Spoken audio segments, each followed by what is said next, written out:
The 2017 indie video game Cuphead picked up a bunch of traction and interest because of its unique 1930s style animation and its interesting gameplay. A run-and-gun action game where you fight many different bosses, have fun little quests and levels in between, an engaging story, fun characters, cool weapons, stellar music and animation, everything. But what made it really stand out was its difficulty. It was, and still is, incredibly difficult for new players, and it caught a lot of attention because of that. But the main gameplay feature was the difficult bosses, and today I'll be ranking every single boss in both the main game and the DLC from worst to best. And just a note before I start, this is completely my opinion. Do not shame me for my opinion because it gets a little weird near the end of the video. Anyways, let's begin.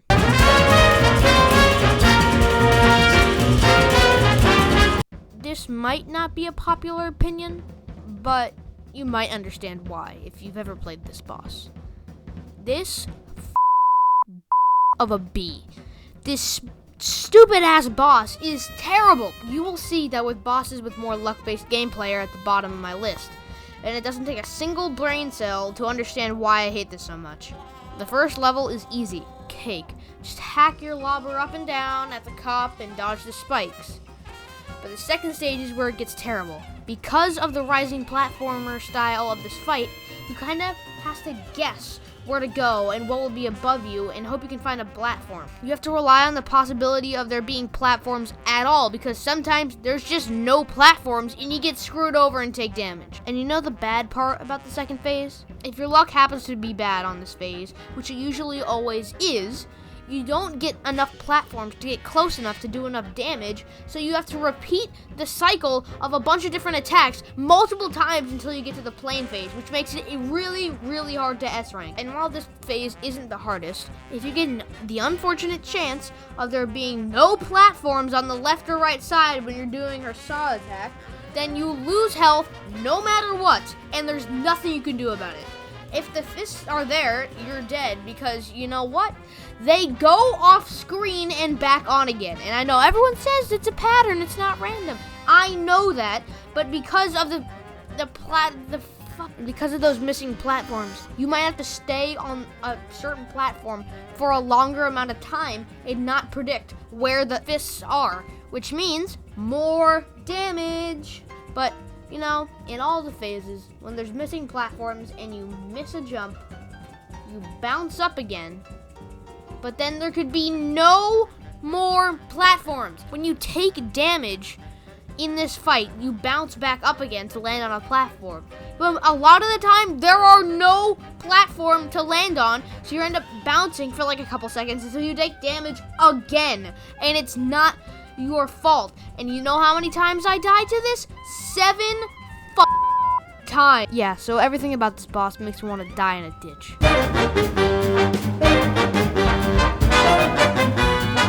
There's a reason why this is a lot of people's least favorite boss. It's hard, sure, but I've basically mastered it on normal mode and expert mode. It's annoying, like really annoying. If you don't have the DLC, which means no heart ring, no divine relic, you'll have to rely on the coffee charm, and that's not good. The coffee charm's good, don't get me wrong, but it's not enough. You have to get lucky with the attacks in the first phase, and if you let those bombs get too close in the first and second phase, just reset.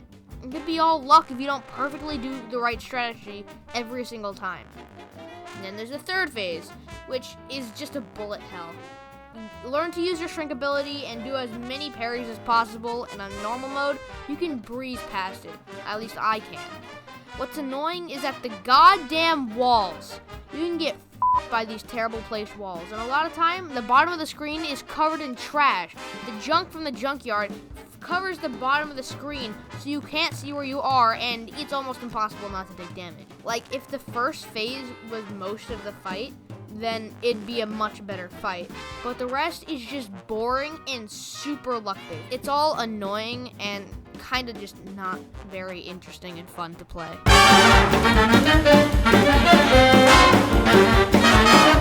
You know, if you're playing this for the first time, good luck using other guns than the charge shot or the lobber shot for this, because if you don't use either of those guns, you're not gonna beat this fight. This boss, again, is luck-based, but it's also not really fun. And it's, to be honest, easier on expert mode because of the direction of these stupid clouds. If you're trying to S-rank this boss, the only times you can parry is rarely in the first phase, and it's terrible.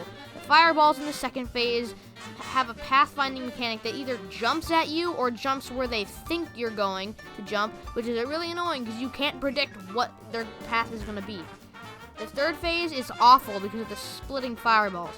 So no homing weapon, even though you have to be dodging all the clouds and the fireballs at the same time, so it's so hard to focus on your shot. And on normal mode, the clouds are always facing the opposite direction of grip matchstick, so you have to awkwardly turn around and shoot them and be sure you don't hit a fireball, which, makes it even more unfun.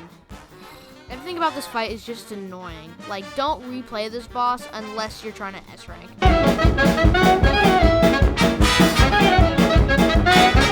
Nothing much to say about this boss.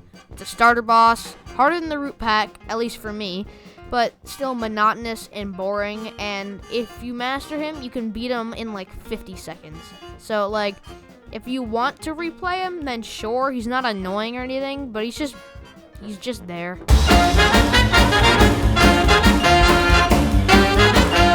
The worst part about this fight is that you don't fight the actual boss.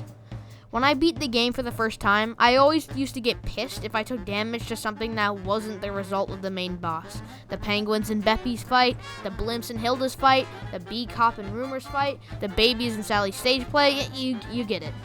The fight is Baroness Von Bonbon in Sugarland Shimmy, when 75% of the boss is her minions. And it isn't even the same setup every single time, leaving you guessing and annoyed with the outcome, because if there's one you don't like, you'll have to reset.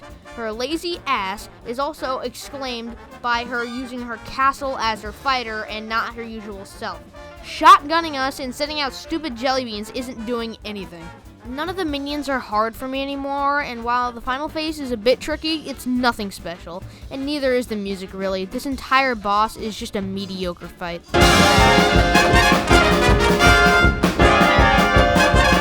The reason that this is better than Goopy is a few reasons. Great music, great designs, and the perfect tutorial boss.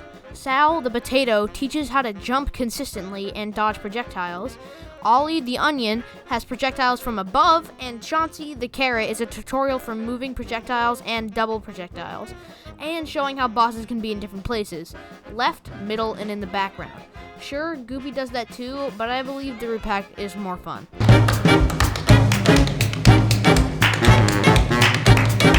To be honest, I was disappointed with this boss. It is an interesting idea for a fight, and I like how everything looks put together like in a musical or play. The detail's great, but the fight isn't all that interesting. The first phase is a cakewalk if you have Smoke Bomb, or you know how to dodge a single thing. The second phase is the hardest. It had me struggling for like 20 minutes because of the stupid babies, but just the first phase with a few extra steps. If you use Spread Shot for the third phase, just stand under her and shoot her. Parry the star from the meteor to jump over the wave, then slightly move or dash to the side to escape the lightning. And all the attacks are easily telegraphed, so like, way too easy. The final phase doesn't even need to be talked about. It's just too simple to talk about. So, yeah, easy boss, and pretty mediocre. This is also the point where the bosses go from bad and mediocre to decent, and then incredible. So, let's continue.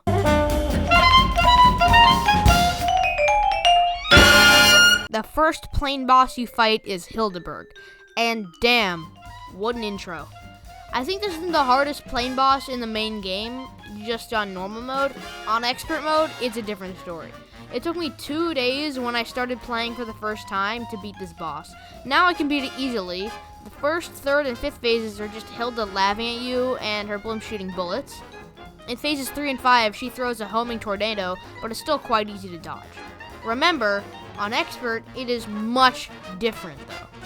The second phase is a bull that rams you at random intervals. It's easy to just bomb him, but you don't have access to that yet, so it's much harder. In the fourth phase, there's a 50-50 chance of getting Gemini.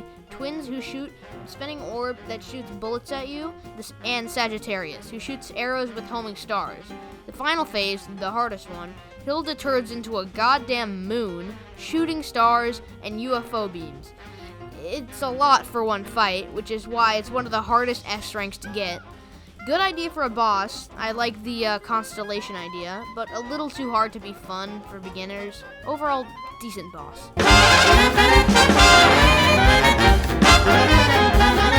The struggle to get an S rank was very tough on this boss, and I'm not stating what people want me to say. No. The only reason it is this low is, once again, luck. The first phase can have an abundance of attacks that can pair together to make it even more difficult. Pufferfish, turtle, and horse are a set group, and ghost, redfish, and yellowfish are another, each with their own specific attacks, and hard to dodge depending on what other attack is happening at the same time. Which is a cool gimmick, it just makes S ranks really annoying. But what puts Calamaria this low is the second and especially third phase. All the creativity is gone is what made the first phase so interesting and challenging. You have a random chance at being shot with a freeze attack that freezes you in midair. And I play on keyboard, not console, so it takes a whole 5 seconds to unfreeze. While eels are shooting tens and hundreds and thousands of bullets that are under Calamaria's hitbox, which is her head. So if you want to kill them, you have to waste more time, so you have less to worry about, which takes longer for S ranks. I know I'm not talking about S ranks, but I'm just getting pissed because it was really annoying for me to S rank this boss. The third phase is even worse. Again, she shoots you with a wave that freezes you, but now you are in a wavy tunnel where the ceiling and floor hurt you. There are floating spikes of various sizes and bubbles floating your way. Like I said, it takes me 5 seconds to unfreeze, so if I don't have the DLC, it would be basically impossible. Cool idea for a boss, but not well executed, but still not too bad. It's still enjoyable. But I do want to point out that I think her theme, High Seas Hijinks, is the worst track in the game, and this is the only Cuphead music I outright don't like.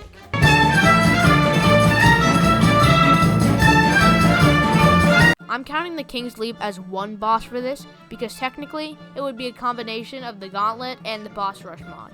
It is an interesting concept, them being all chess pieces and the games involving parrying, but they aren't required to beat the game, so of course there are much better bosses. It's still quite fun, and the little mini bosses being based off chess is just making it so much better. Here's how I would rank them individually. Number 5 is the pawn, number 4 is the knight, number 3 is the bishop, number 2 is the rook, and number 1 is the queen.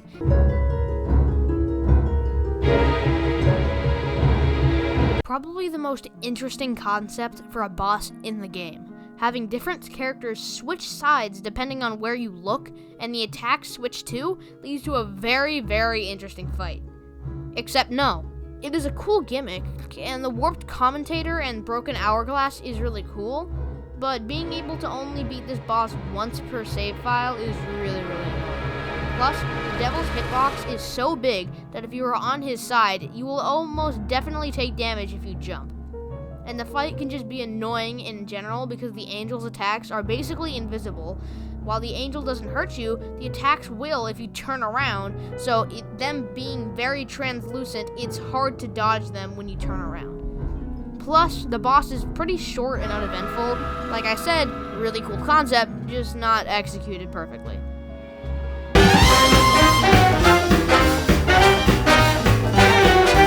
Both these frogs are annoying, kinda. The references to Street Fighter are really cool, and I really appreciate them. The Hadokens are cool, and the slot machine is a really cool concept that's executed actually really well. But the flies from the first phase are weird, and the second phase is kind of boring. Cool background, ideas, and gameplay. Just the good and bad balance out, so that's why I put it near the middle of the list.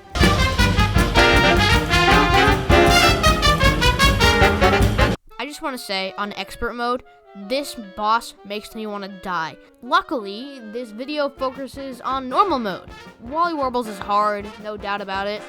The third phase is now easy, but it was insane for me on my first playthrough, and the final phase is just too tedious to be accepting of it. The first phase is so easy that if you just hug the wall of the screen and move up and down, getting free parries, it's just super easy to survive.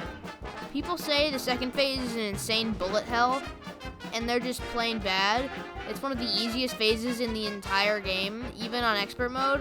The third phase just requires skill with shrinking, which I did not have on my first playthrough of the game.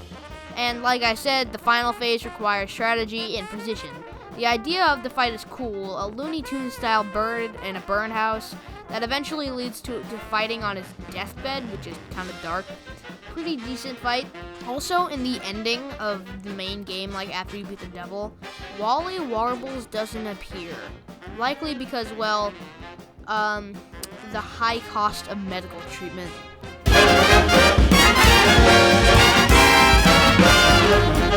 Ladies and gentlemen, girls and boys, I present to you easiest bosses in Cuphead. First off, Captain Brinybeard is so incredibly easy that it baffles me. There's this crack in the sidewalk, then there's Rumor Honeybottoms, the damn earthquake. Use any weapon on this boss. Spread, twist up, pea shooter, roundabout, chaser, even converge will work. The first phase consists of the barrel, which barely impacts the fight, and Brinybeard shooting pellets out of a fish's mouth. Second phase has everything from the first one, but with 4 more things. An octopus, which makes your screen dark and hard to see, which you can easily kill. A shark that you can avoid by just walking. A bunch of dogs that you can jump over or insta-kill, even with the chaser. And the boat now shoots cannonballs, which are also really, really easy to dodge.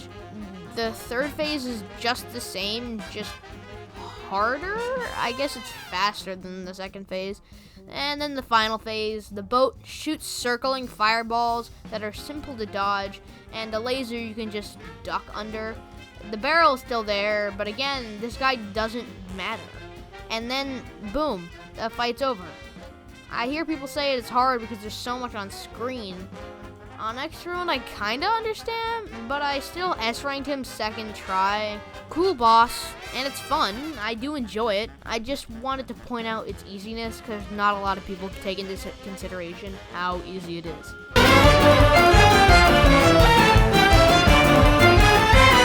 This boss is hard.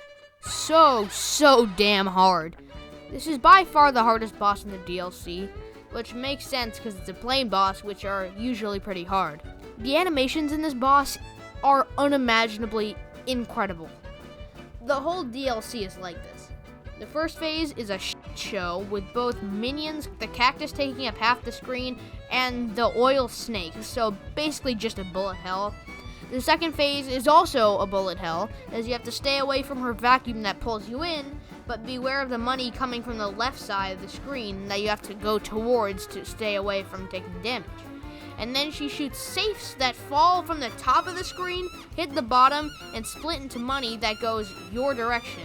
So this projectile is coming from the bottom and top of the screen at the same time, which is really, really difficult to dodge. The third phase has Esther shooting randomly spinning stakes as bean cans shoot strings of beans up and down, even though they look like sausages. And the final phase has you weaving in and out of the sausages. Yeah, it's a lot. This is one of the hardest bosses in the entire game, but it's actually really fun, and it's not very luck-based. The music, the atmosphere, the animation, the creativity, the very challenging gameplay, which especially fits for this because it was the boss I faced right before Saltbaker. So yeah, overall good time.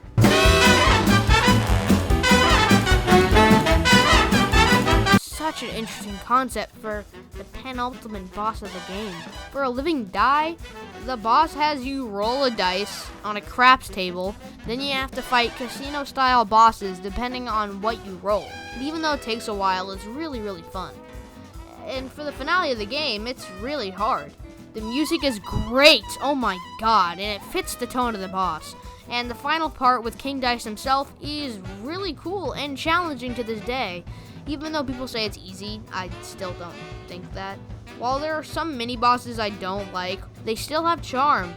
Except for that stupid monkey. If I were to rank all the mini-bosses from worst to best, which I'm doing now, it would be 9, the stupid monkey, 8, Fear Lap, 7, Chips Bedigan, 6, Pippin Dot, 5, Pirouetta, I don't know, 4, Mangosteen, 3, Mr. Wheezy, 2, Hocus Pocus, and 1, Tipsy Troop. I don't exactly like any of these bosses. The start over button is madness, especially if you want an S rank. But it's an overall fun time for one of my favorite video game characters of all time. And it works really well as a penultimate boss.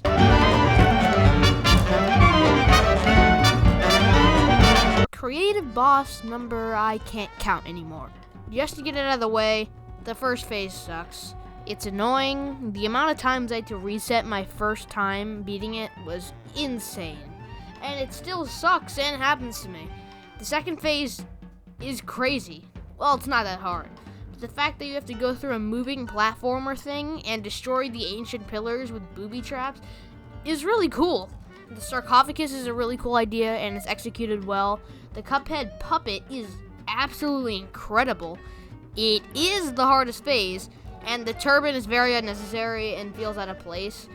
But if they did something like Esther Winchester, where both arms shot bullets up and down without the turban, it would be better and make the phase better. And the final phase isn't anything special.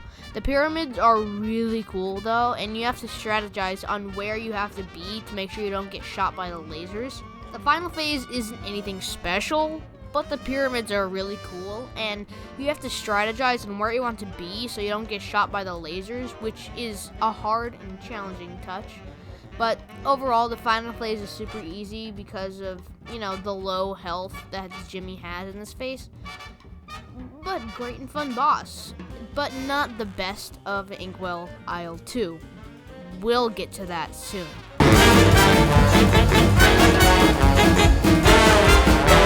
Damn, was this a good entry to the DLC. The animation has been stepped up, and the cool new mechanics of the fight as well is a very cool advancement from the main game. The rocks moving up and down is really neat. Gnome Empire is a cool concept. The geese crossing is annoying, especially annoying because the pillars rise specifically up where you are to try and get you to take damage. And the gnomes that shoot fire at you can stack up, but they're easy to kill. The stupid gnomes in the second phase are really, really annoying, but the puppets of King Dice and the Devil are really cool. And the fact that there's a scene transition, which has never happened, is great. Well, I guess for Saltbaker, but it also was in the DLC, so it's a new DLC thing. That's cool. But what was it transitioning to? Being eaten alive and being attacked by his stomach, which, how? How do you come up with this stuff? A brilliantly designed third phase, and that has great detail and great intro to this stellar DLC. Also, you can see the village of Inkwell Isle 4 in the background, which is just wonderful detail.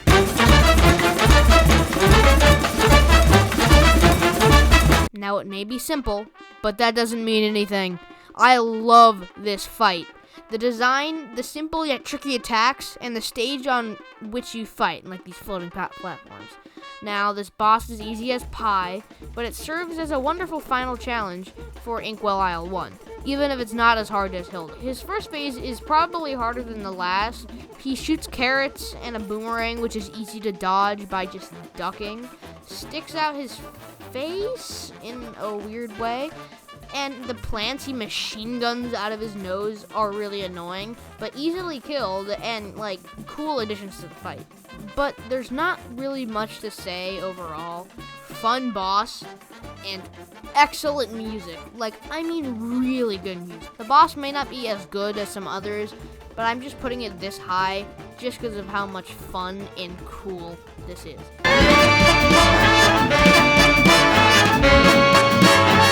Now this is the perfect finale to Inkwell Isle 3. The last fight before Inkwell Hell proves to be exactly what is wanted. It's a series of ghosts, ghouls, and monsters on a train as you move your cart by parrying to dodge projectiles.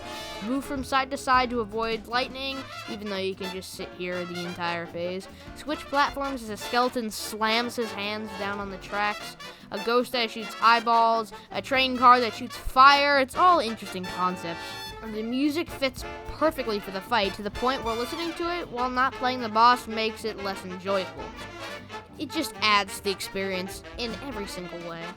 Also, a really key detail that makes me just really happy is that the Devil's Deal is for you to beat all the bosses and get their soul contracts before the next day at midnight. All of Inkwell Isle 1 is during the day, until the end of Hilda's boss is when the sun sets. Beppy's fight is at night. The rest of Inkwell Isle's 2 fights are during the day. In Inkwell Isle 3, Brinybeard and Calmaria are still taking place when the sun is out. Dr. Call takes place at sunset, and the final boss before Hell is near midnight, at nighttime. Perfect consistency, and just another reason to really, really love this fight.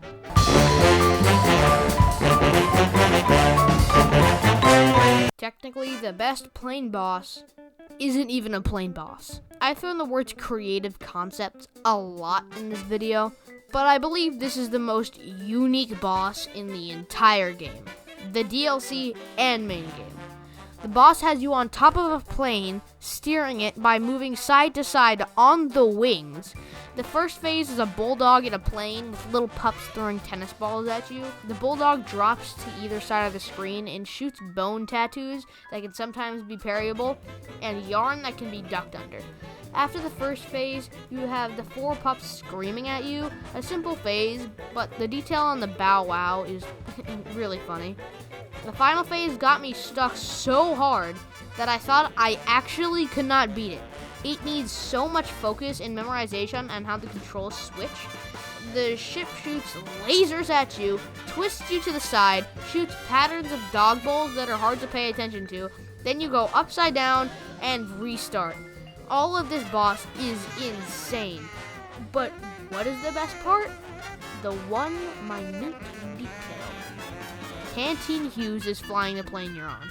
The one who gave us the planes in the first place and the bombs. His little reactions if we get hit, parry, die, or win the fight are just perfect. Being twisted upside down, being on a plane, having that plane flown by a very underused character is just such a good idea that's executed perfectly. And it's a good challenge. I really, really, really like this boss.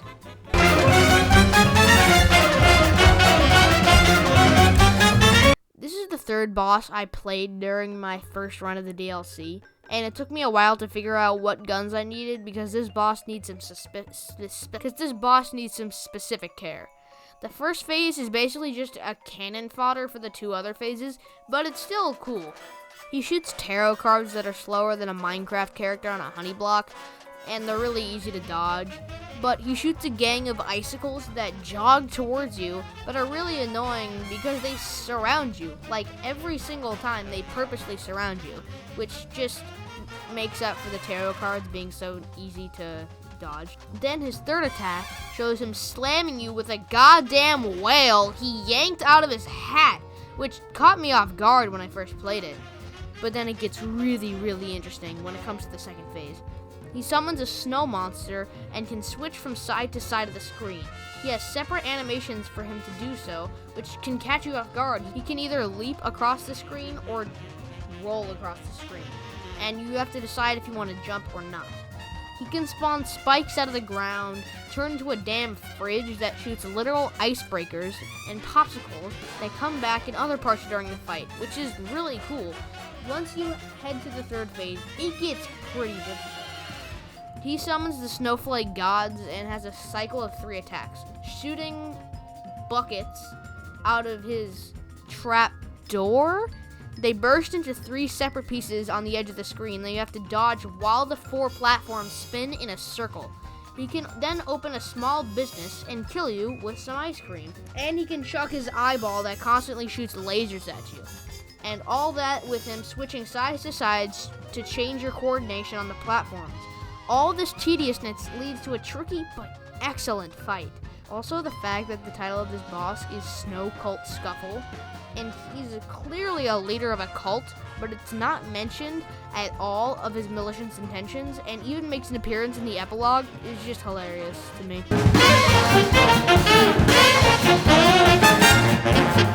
Now it's time for our top 5. What better to emphasize the 30s time period than a mafia named after moonshine?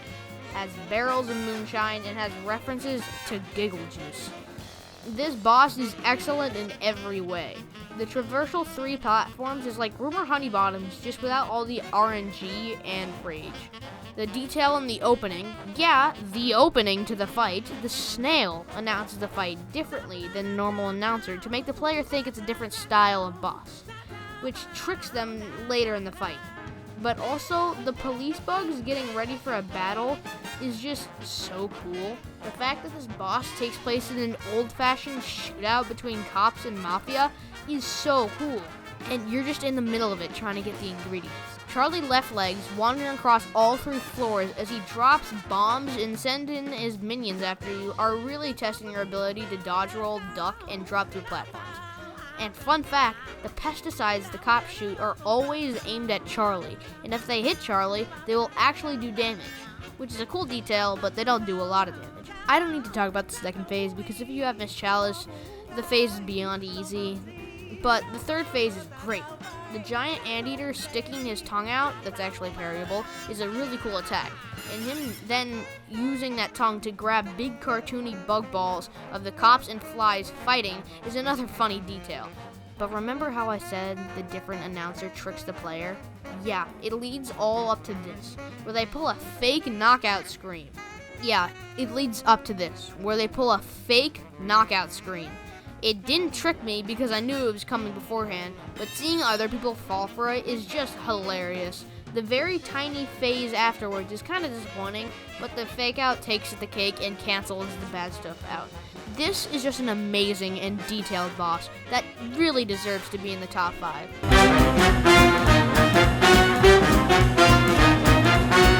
I don't like clowns, and I'm not particularly scared of them, but something about clowns at birthday parties make me sad. And also they look like roadkill. But this boss, it makes me hate clowns even more, but in a good way. Kinda. This isn't some slasher movie villain clown or a birthday party or circus clown. This is a circus clown who is seriously sadistic. Like really, really psychopathic. He tries to run you over with a bumper car, releases the hounds on you, controls horses that shoot metal at you, and turns into a full-on swing carnival ride that makes you lose your orientation and has these god-forsaken penguins.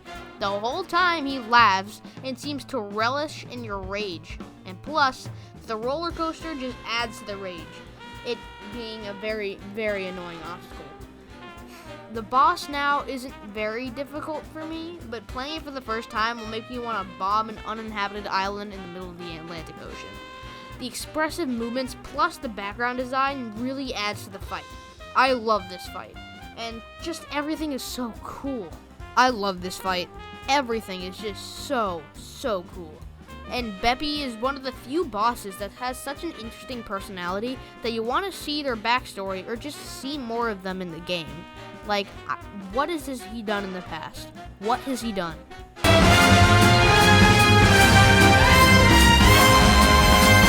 This is probably one of the most detailed bosses in the entire game.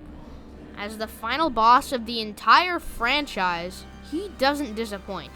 The twist of Saltbaker being a bad guy was nowhere near unpredictable, but the creativity for this fight is just astonishing. You go through Inkwell Isle 4 fighting bosses with new and unique styles of gameplay different from each other, and the main game too. All the ingredients you get from all the other bosses come back in one last fight. This is one of the hardest fights in the whole game. I would say it's harder than the devil himself. He throws everything he has got at you. In the beautifully detailed background, a well-animated Cuphead, Mugman, or Chalice ghost screams in the jar as you see Saltbaker brutally torture, murder, and violate the ingredients to become weapons of mass destruction. The dough become animal crackers that leap around the screen. The limes spin around the screen like boomerangs. The sugar cubes float all around the screen, and the strawberries fall from the sky.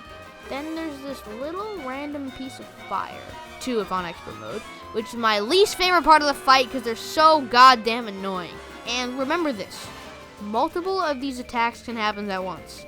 The second phase ramps up the difficulty a little bit because the pineapple mint that was missing in the first phase makes an appearance as leaves that fall from the sky that aren't very fast, but they're also really hard to dodge when you have that stupid flame jumping around. And there's also salt shakers that shoot weird pellets at you, and you have to shoot them to make them, commit and fly into Saltbaker, damaging him. So yeah, not as hard as the first. The flames and the weed leaves make it really difficult, and overall still really creative because you can't actually do damage to Saltbaker yourself. You have to make the salt shakers do it for you. The third phase is filler and takes under 5 seconds to complete. And then finally, the final phase. A scrolling parkour level like Rumor Honeybottoms, except that it's actually fair. They don't blend into the background, disappear when you need them most, or make it hard to avoid threats because of how close they are together. No. This is what an auto-scroller should be like. Saltbaker's heart bounces around the screen, and having an auto-aim weapon like Chaser or Crackshot would make this phase much easier for all you guys having trouble with it. And fun fact, the heart is parryable, so if you're struggling with this level, you can always parry the heart to get to a higher point. So yeah, this wonderful boss fight perfectly ties up the DLC, including the great ending cutscene. Just makes this boss deserving of top 3.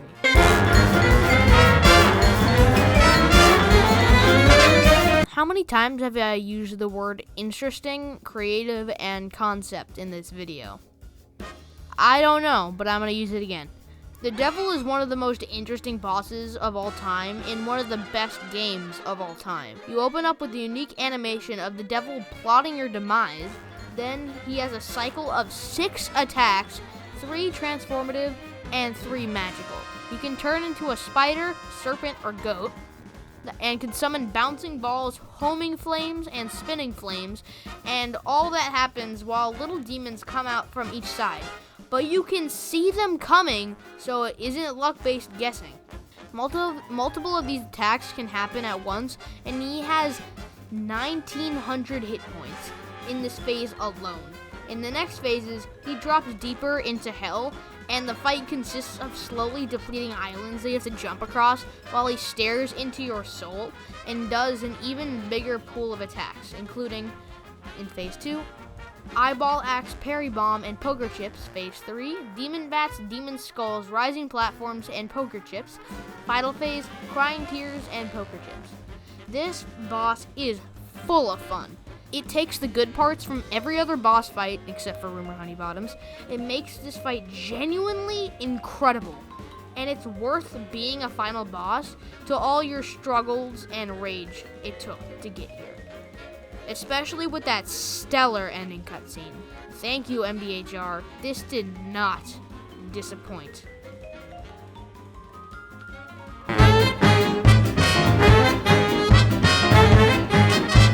I don't know why this is my number 1. It doesn't really deserve to be my number 1. It doesn't really deserve to be. It isn't the hardest, or the most creative, or the best animated.